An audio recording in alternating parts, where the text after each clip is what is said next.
Hey guys, what's up, Tags here. Today we are here to look at an F1 2017 mod that's been recently launched for F1 2016, and I thought I'd share it with you guys here today. So basically, this isn't a very in-depth mod. This is on F1 2016, and it's very tough to mod this game, meaning you don't really get much sort of customization, and it's very hard to do any sort of customization. So what this mod has done is replaced all the driver names, and you can see everyone is in the correct team now, except Pascal. I mean, why is he not called Verline? I'm a bit confused on that one. Was Verline a little bit too hard to spell? I'm not too sure. I find that one a little bit strange, but nonetheless, we're driving as Pascal, not Pascal Verline. So nonetheless, that is all done, but mana are still in this mod, but I think it could be impossible to get them out of this game here, because it's so hard to get any sort of customization in this game. I think even that is a stretch too far for this game. So unfortunately, if you want to use this mod, you're going to have to deal with mana being in the game, but nonetheless, it's being updated with the new liveries, which we're looking at now. We're looking at the Sauber. We'll talk about it in a second, but overall, nice little mod for F1 2016. It's hard to do anything really with,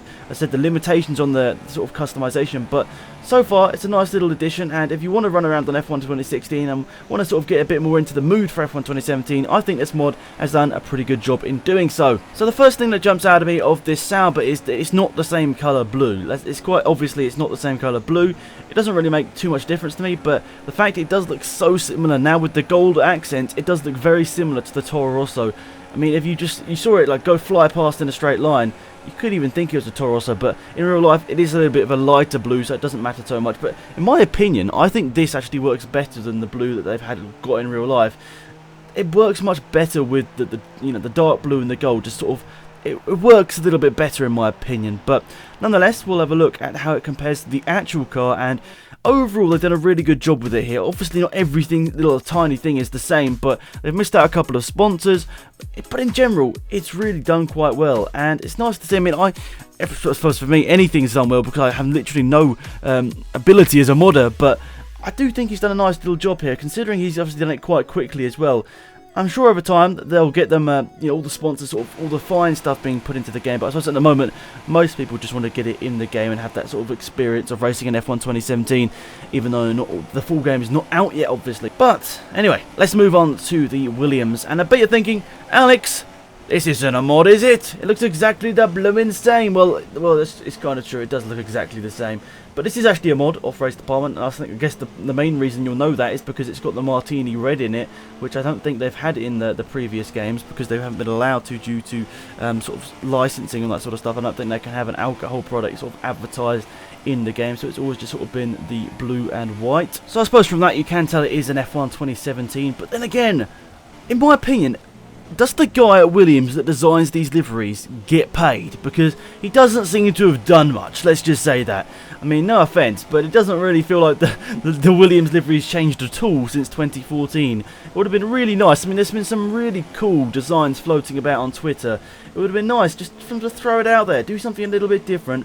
Just get something a bit more attention grabbing. It was cool in the first couple of seasons because it was different, but you know, it gets boring. Red Bull have changed their livery just slightly over the last couple of years, and I suppose some people probably still think they're boring, but they have changed and they do look different. They're not exactly the same as they were back in like 2005 when the team first came into sport. So overall, I'm a bit disappointed. Not in the mod.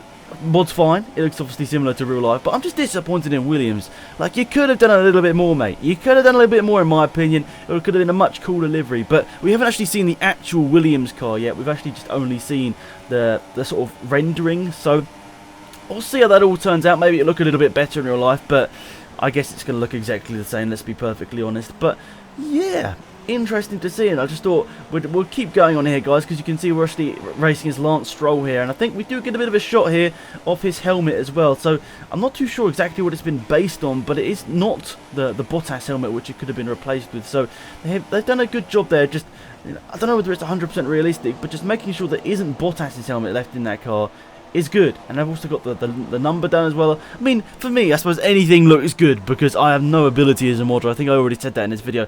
I have absolutely no skills as a modder, so anything to me looks good because, let's be honest, I could not do any of this. But I guess at the end of the day, mods will get more and more sort of realistic as the season goes on. They sort of add more sponsors, and overall it just looks a little bit better. But you can see, in comparison to the real life car, it looks pretty similar. You can't really note any big sort of differences. They've got the Rexona sponsorships here, which is the main sponsor now, alongside the Martini. But apart from that, I don't know, guys. Is there any real difference between this livery and then the one they launched back in 2014? Any Williams fans want to let me know? Because I'm not 100% sure. But overall, it's there. It's there. It's in the game. If you want to go and try it, the links are all down below for these guys. So just thought I'd point it out to you guys that it's the same, basically. Anyway, guys, let's move swiftly on to look at the Renault car here today. So, you can see here, this is not 100% realistic to the actual car in real life. I did read up in the sort of description of this mod, and he did say he isn't used to normally doing mods. He just thought he did it for a bit of fun. And to be honest, there's a couple of mods on Race Department, and this is the most realistic. So, if you want to go over there and check it out. But as I said, I'm not really sure. I couldn't get this to work for me. I don't know whether I'm just a massive noob, but for some reason I thought I put it in the right folder, but I just couldn't get this mod to work whatsoever. So maybe somebody that's a bit more tech savvy in the mod department can let me know what I may be doing wrong here. I thought I put it in the textures folder of the Renault car. I think that's what I put it in, but yeah, weird. I don't know, but nonetheless, it's nice to have it. And if you want to, add that to the rest of the mod, it's building up. We're getting there. The liveries are getting there, and over the next week or so, I'm thinking that we're probably going to get all of those liveries on the game. So that's going to be pretty exciting, guys. So my big question to you guys is, what would you guys prefer me to do an F1 2017 career mode on? Would you like to see it on the F1 2014 game with a lot more customization, or would you prefer me to do it over on F1 2016 where the cars are slightly more like they might be in F1 2017 in terms of the shape? But then again, you've got the more sort of modability on F1 2014, which sort of keeps dragging me back there. I want that. I really, really want that. So let me know in the comment section down below. I guess most of you guys are going to say F1 2014, so I thought I'd just throw the option out there. So if you want to leave me a comment and let me know, that'd be massively appreciated. And yeah, so that's pretty much it for this video, guys. Thank you so much for watching. If you haven't subscribed to the channel, that'd be massively appreciated. And also, if you're new to the channel and you want to hit that like button, that'd be massively appreciated as well. It really does help me out. So till next time, it's been X out here. Goodbye.